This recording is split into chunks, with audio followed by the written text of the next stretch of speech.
Бактылуу эне, бактылуу бала, бактылуу коом.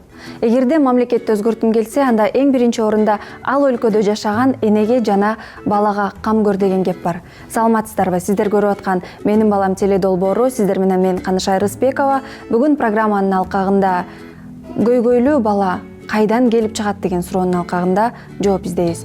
Бүгүнкү конокторубуз менен тааныштырып өтсөк, Менин балам долбоорунун адиси психолог Чолпон Абасовна жана таланттуу ырчайым Айнура Салахитдинова келип калган маалы.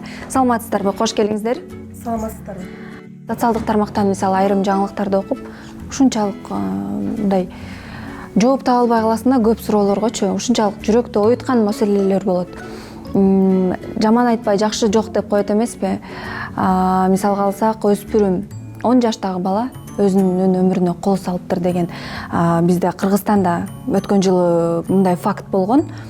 10 жаштагы бала өзүнө кол салыш үчүн кандай көйгөй болуш керек? Биз бул көйгөйдү кайсы жактан издешибиз керек?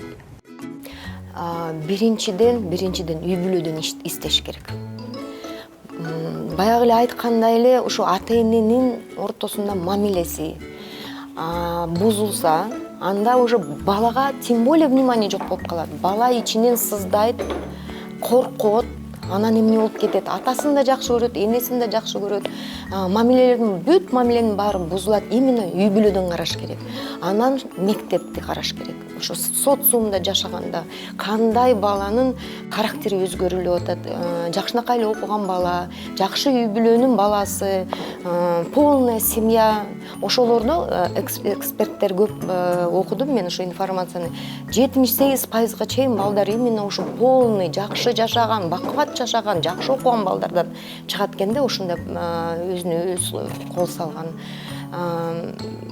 Ошо мектепти изилдеп караш керек да. Эмне үчүн дегенде жана рэкет дегендер болот. Эмне үчүн дегенде баланы изгой болушат го, мындай өзүнүн уюма кошпой, мындай жестокое обращение, издеваться эткен ушундай моменттер болот. Ар бир баланын өзүнүн психикасы, тем более 10 жашта не сформирована еще психика. Аябай слабый болот. Может быть, үйүндө андай проблема болуп атса, балдар тияктан кошуп койду. Анын баарын изилдеш керек да. Мындай көп факторлор бар для ошо суицид кылганга. Уже өспүрүм жана 16-15 жашта уже сүйүүлөр башталат. Может, сүйгөн жигити тыштап кетти, же внимание албай калды ошо кыз байкуш. Ошондон да болот да. Анан дагы бир эксперттердин жакшы бир информацияны окудум. Коомдо өзгөрүүлөр болгондо дагы суицидтер көбөйөт экен. Именно 2010 жылы революция болгондо суицидтер аябай көбөйүп кеттир. 1-2 жылдан кийин токтоптур да. Эмне үчүн дегенде жаштардын проблемасы көбөйүп, мындай коркунуч болот да. Эртеңки күнү кандай жашайм, кандай болом, туруксуздук, үй бүлөдө туруксуздук, мындай бүт жактан ушундай коркунучтар чыгып, дагы деле айткым келет, психика слабый болсо, анда балдар ошондойго барышы мүмкүн да. Биздин программа көбүнчө энелерге арналган. Азыр бизди көптөгөн Кыргызстан боюнча, Кыргызстандын булуң бурчунда энелер көрүп атат. Анан эң башкы маселе, биз келечекте балдарды сактап калышыбыз керек, куткарып калышыбыз керек. Ал үчүн эң биринчи учурда, эң биринчи орунда эне кандай кыймыл-аракеттерди жасаш керек? Балдарды куткарып калууда. Биринчи баягы эле эне болгондон кийин эне сүйүш керек баласын. Кандай болбосун. Анан биз айтат эмеспи, эркелеп кетет, анан чалчаңдап кетет деген. Мен жана сиз вопрос бердиңиз го, мындай катуу карма. Катуу карма деген сөздү унутуш керек. Эмне деген катуу кармайт деген ал кандай сөз негизи? Баланы сүйүш керек. Баланы урматташ керек. Баланын ар бир мындай хочу кылам дегенин колдош керек. Бир эмеси бар, мындай направление берип туруш керек да балага, мындай өзүн. Ошон үчүн айтат, көбүрөөк сүйлөшүп туруш керек. Ошондо бала дагы өзүнүн мындай ички дүйнөсүндө болуп аткан желание, там өзүнүн ойлогон максаттарын атасына, энесине свободно айткандай кылыш керек да. Катуу кармаса, анда бала айта албай калат да, ички дүйнөсүн ача албай калат ата энесине.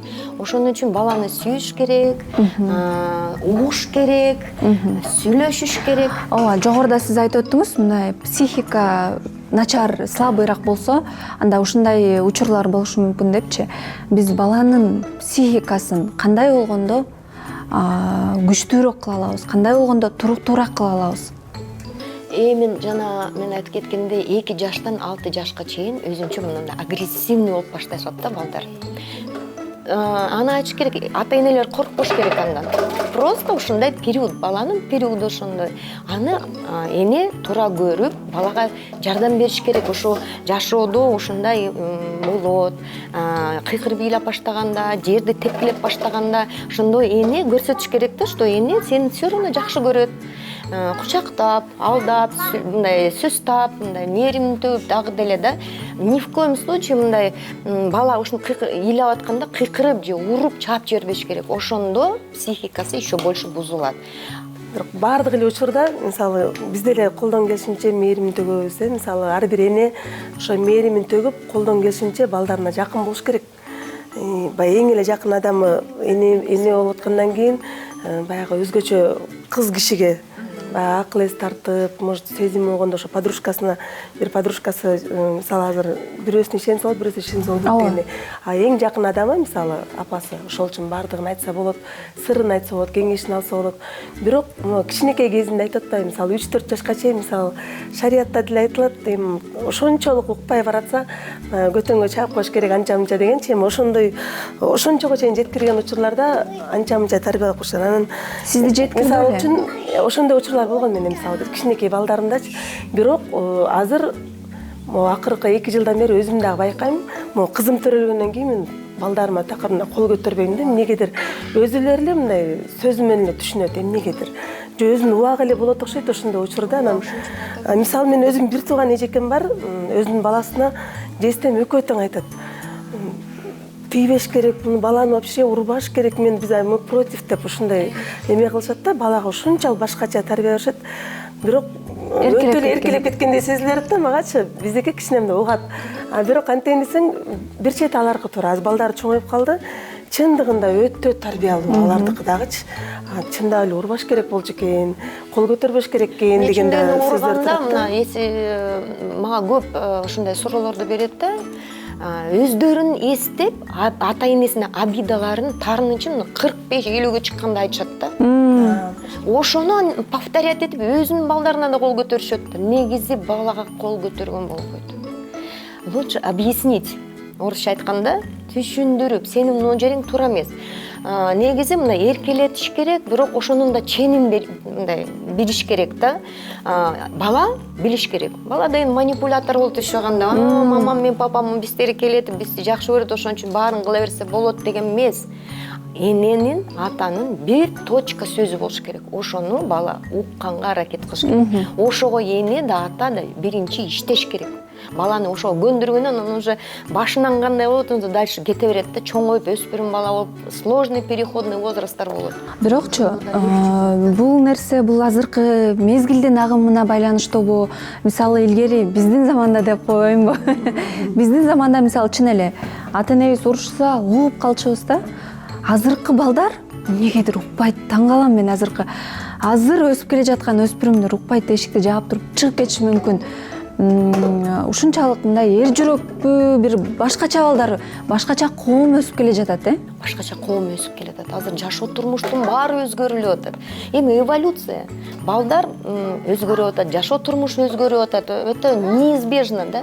Ошон үчүн ушинтип эшикти тарс жаап кеткенде артынан барып бир чаппай, кыйкырбай, лучше эшикке чыгып, дем алып, таза аба жутуп, өзүңдү сабырдыкка чакырып туруп, анан кийин балаң менен сүйлөшүш керек. Элестетиңиз, балаңыз кыйкырып бакырып туруп эшикти жаап кетсе, өзүң артынан чуркап барып, дальше уруп туруп кыйкырсаң, анда эмне болот? Ошондон баштап мамилелердин баары бузулат, бала алыстап баштайт. Азыркы күндө баягы баардык эле үй бүлө мисалы ата энеси менен мындай толук камсыздалган, укмуш жашаган үй бүлө мындай баягы тилекке каршы да Кыргызстанда өтө көп жалгыз бой энелер бар. Же болбосо мисалы үчүн жолдошу дагы параллельно башка үй бүлө менен жашагандар бар. Ошонун баардыгы балага дагы влиять этет да. Мен мисалы үчүн өзүмдүн эле мисалы жакын эле өзүмдүн досторума, жакын мындай тааныштарым аркылуу айткым келет. Бир эле учурда бул үй бүлөсү менен дагы бул балдары мындай кичинекей болсо да ал мисалы ал нерсени түшүнө турган возрастта эмес. Мисалы 2-3 класста окуган балдар бирок деген мен апам, мен сенин атам ошентип башка жака кетип калды, башка балдары бар. Бирок мен сени деген андай кылып, мен сени өзүм багам, анан мынтип иштейм деп. Бала деген андай возрастта только ойнош керек, билим алыш керек, күлө турган убакта азыр кыйынчылык нерсе да бар да, ошону да айтыш керек. Ошондо өкүнүчтүү нерсе. Ошол эле учурда баягы ичимдик ичип кеткен аталар бар. Ошонун айынан баягы балдар деген кой үй бүлөмдө багайын, апам кыйналып атат, может ооруп атат, карындаштарым бар деп ошентип окуусун таштап койгон балдар бар. Мындай өтө кыйын. Бирок ооба, бул абдан чоң көйгөйлөрдүн бири, бирок бул нерсени биз токтото албайт экенбиз тилекке каршы. Токтото албайт экенбиз, бул нерсе болуп келген, адам баласы пайда болгондон беричи бул көрүнүш жана боло берет окшойт да.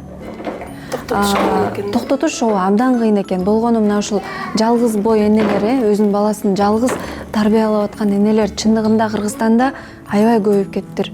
Бул эне деген күчтүү. Абдан өкүнүчтүү, ооба. Жалгыз бой энелерге болгон кандайдыр бир мисалы кеп кеңештерби, анткени жанында турган атасы жок.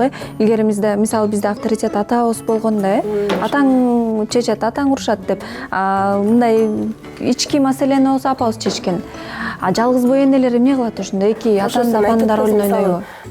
Мен сени төрөгөм, өзүм билем деген ошол нерсени ошо көбүнчө ошо жалгыз бой энелер мындай баягы күйгөнүнөн, может ушундай учурларда айтышы мүмкүн да. Анан баардыгы жакшы боло берсе айтпайт ал нерсеничи. Мындай атасы бар болсо, мисалы кой атасы кийинтет, атасы окутат, проблемасы жок айымдар да бар. Сонун болуп үйүндө отуруп, балдарын ар кайсы жерлерге барып ойнотуп, каалаганын алып берип дегендей. Ал проблемасы жок. Негизи ошентип баары жашаса сонун болмок, конечно. Анан айла жок. Баягы жалгыз бой энелерге булар күйгөнүнөн айтышым. Мисалы көптөгөн той топурларга барам мен. Дагы барам.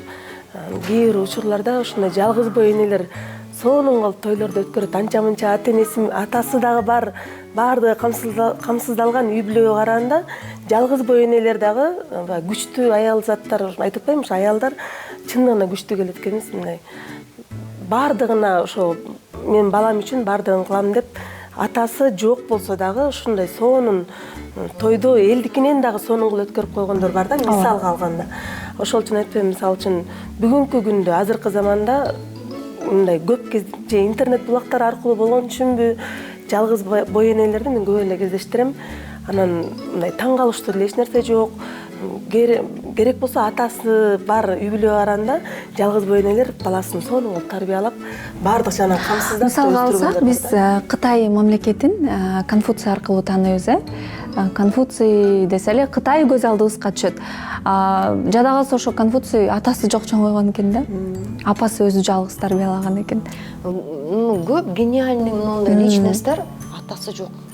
Эмне үчүн дегенде булар больше адаптируются. Адаптацияны мындай күчтүүрөөк болушат да, дух менен күчтүү болот, бүт жагынан күчтүү болот. Мына жана Айнура айтып кеткендей, энеме жардам берейин, энем жалгыз, өзүм жакшыраак болоюн деп ушуну умтулган жакшы. Болот окшойт буларчы.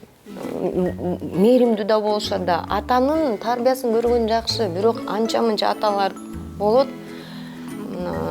Эне өзү деле тарбиялап кете берет. Жакшы. Баарынан жогу дебейсизби? Баарынан жогу, бирок мен бүт аял затка мындай бактылуу болгонду каалайм да. Баардык айымдар түгөйлүү болгон, түгөйлүү болуп, мындай кыйын аял, анан мындай күчтүү аял эмес, бактылуу болгонду каалайм да. Ооба, туура айтасыз. Бирок ушул коом көпчүлүк айымдарды күчтүү болгонго мажбурлап аткандай сезим калтырат да, аргасыз кылып аткандай. Азыр өзү жашоо ушундай болуп калды да. Муну со временем дегенде жашоо турмуш ушундай болгонго жараша азыр балдарыбыз да мындай болуп атат, үй бүлөлөр да мындай болуп атат. Ошон үчүн баары туура деп ойлойм. Ойнойсуз атабы, Жүр ойнойсуз Айкене. Скучно болуп кетти. Мен Айкене мен. Мында калды. Апа коп да калды. Мына ошентип таптыңыз, кызыңыздын көңүлүн таптыңыз. Ооба. Урушпай, кыйкырбай, тияка туруп тур дебей, көңүл бурдуңуз, это самое главное, көңүл бурдуңуз. Ооба, мына өзү жакшынакай кетип калды, ыйлабай. Айнур айым, айтсаңыз, сиз алгачкы ирет эне болгондо корктуңуз беле? Мисалы, биринчи жолу эне болгондо, абдан коркуу сезимдер көп болот, кантип тарбиялайм, кандай тарбия берем, эмне кылам? Айтор көп суроолор берилет да. Мына ушул суроолоруңузга жоопту таба алдыңызбы? Биринчи ирет эне болгондо өтө мен баягы өзүмдүн мен азыр 3 балам бар деп атпайм, негизи баягы 4 балам бар деп айтышым керек экен. Себеби дегенде эң алгачкы жолу эне болгондо мен ошо 6 айлык, баягы 7 айлык кылып ошо төрөлүп калган кызым. Ай күнүнө жетпейчи, анан 5 күн жашап чарчап калган. Ошондон кийин мен аябай коркуп калгам да, чынында эле депрессияга аябай түшкөм. Бирок ошо Кудайдын буйругу менен кайра кийинки жылы эле ошол эле числодо уулду болдук, Кудайга шүгүр, 1 жылдан кийин. Ошол уулубуз төрөлгөндөн кийин атасы экөөбүздүн баягы биринчи кызыбыздан кийин коруп калсак керек да, ушунчалык жалгыз калганда корктук. Үйгө алып чыгып келгенден кийинчи тиги роддомдон мисалы үчүн баягы докторлордун жардамы менен мындай ишеничтүү отурганбызда үйгө келгенде экөөбүз жалгыз калдык. Ыйласа дагы корком, түнү менен уктабай экөөбүздөн ушинтип карап чыкканбыз. Анан өзүмдүн апам 40 күнгө чейин күнүгө келип баламды жуундуруп ушинтип кетип атты да. Андан кийин уже кийинки балдарымда уже опытная болуп, өзүм эле жуунтуп, керек болсо башкалардын балдарын коркунучуна уже баягы жылдан жылга балаларың канчалык көп болсо, убакыт өткөн сайын уже опытная болуп баштайт экенсиң. Жада калса, биринчи баламда тырмагын алгандан корчумун.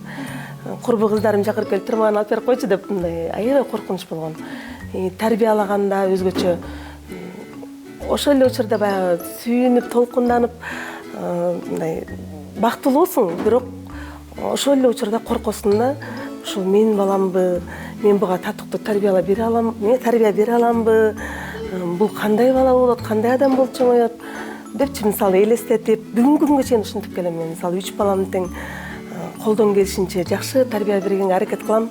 Ошо мен эми элге уят болбой, элден кем калбай, ошо жакшы адам болуп өссөк экен деп толкунданып коркосуң. Сиздин колуңузда жолдошуңуз көргөн эмне үчүн дегенде, бул аракетли кылыш керек, жакшы көрүш керек балдарды. Анан корко берсеңиз жашоо турмушту. Көп айымдар айтат да, өспүрүм курактан корком депчи. Өспүрүм куракка жеткенде кандай болуп кетет? Мен ушул нерсени ойлоном. Баланы бактым деп айтпа деп күлүп беришет го. Мына бала деген азыр сеники урушуп койсоң, отур десең отуруп калат, чыкпа десең чыкпа, алба десең алба дейт. Анан бала чоңойгондон кийин мынакей ошондо анан бактым деп айтсаң болот. Чоңойгондон кийин ошондо еще больше мамиле кылыш керек, еще больше жакшы көрүш керек. Эмне үчүн балдарынын ички дүйнөсү башкача болуп баштайт да. Өздөрү түшүнбөйт эмне болуп атат. Өздөрүн чоң адамдай сезет. Мен чоңой элек еще. Өзүн мындай спорт этип, доказывать этип башташат. Мен барам, мен чыгам, мен муну кийем, мен муну ичем, мен тилди укпай башташат. Ошондо эне катары дагы бир өзүн токтотуп, сабырдуулукка чакырып туруп, мындай кызын же уулун укканга аракет кылыш керек. Дагы деле башка жакка кетип калып, өзүнүн ички дүйнөдөгү сөздөрдүн баарын башка бирөөгө айтып бербей, башка бир тескери жолго түшүп кетпесин, окружениясын мындай ошо жакка кирип кетпесин, андан көрө энеси менен акылдашып, энеси урушпай, сокпой, өзүнөн алыстатпай, наоборот, өзүнө еще больше жакындатканга аракет кылыш керек да. Мисалы үчүн, ошо сиздин сөзүңүзгө каралчы, мен мисалы менин апам биз бала кезибизде мындай кылып кандай кийим алып келип берет, эжем экөөбүзгө мисалы окшош кофта алып келип койчу, окшош куртка алып келет, же болбосо бутубузду өлчөп туруп, мындай жипке мынтип өлчөп алчу да, анан ошондой туфлилерди алып келип берип коет. Кандай кылып алып келсе ошону кийчүбүз. 10-11 класска чейин деп, практически бир 10 класска окуганга чейин ошондой кийинип жүрдүк да, кандай алып келсе.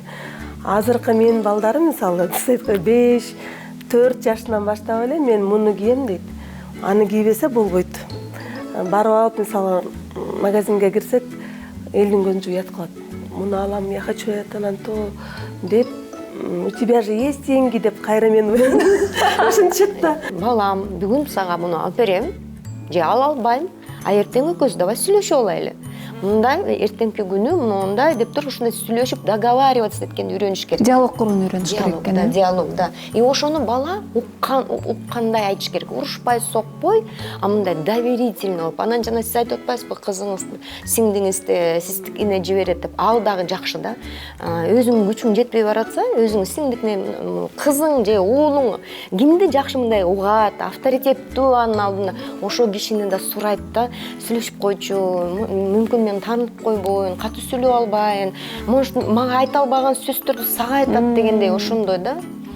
Психологторго жеткенче ушундай өз аракеттерди кыла бериш керек балдарына жардам бергенге. Бул нормальное состояние любой өспүрүм баланын. Там 11 жаштан баштап эле уже жана гормональный фон деп коет, ошо обмен веществ, гормон, ошонун бар, ооба өсүп физически да башкача болуп баштайт да, өзгөрүүлөр. Гормональный фон башкача болуп баштайт. Ошол именно гормондор ойногондо баладагы характери да ойноп баштайт. Өзүн өзү түшүнбөй баштайт да. Мисалы кош бойлуу айымдагы, мисалы гормон кандай өзгөрсө, өспүрүм балдардыкы дагы гормон ошондой өзгөрүп. Демек, таң калыштуу кандайдыр бир кылык жоруктарын көрсөк, биз энелер түшүнүп мамиле кылышыбыз абзел турбайбы? Эң сонун чоң рахмат сиздерге. Анда бүгүнкү биз сүйлөшкөн маек көптөгөн энелерге, көптөгөн айымдарга чоң жардамын тийгизет деген ишеничибиз абдан чоң. Урматтуу теле көрүүчүлөр, биз жогоруда сүйлөшкөндөй эле эң чоң тарбия бул балага болгон сүйүү жана мээрим экендигин дагы бир ирет айткыбыз келет. Сиздер менен мен Канышай Рысбекова болдум. Кайрадан көрүшкөнчө аман эсен туруңуздар.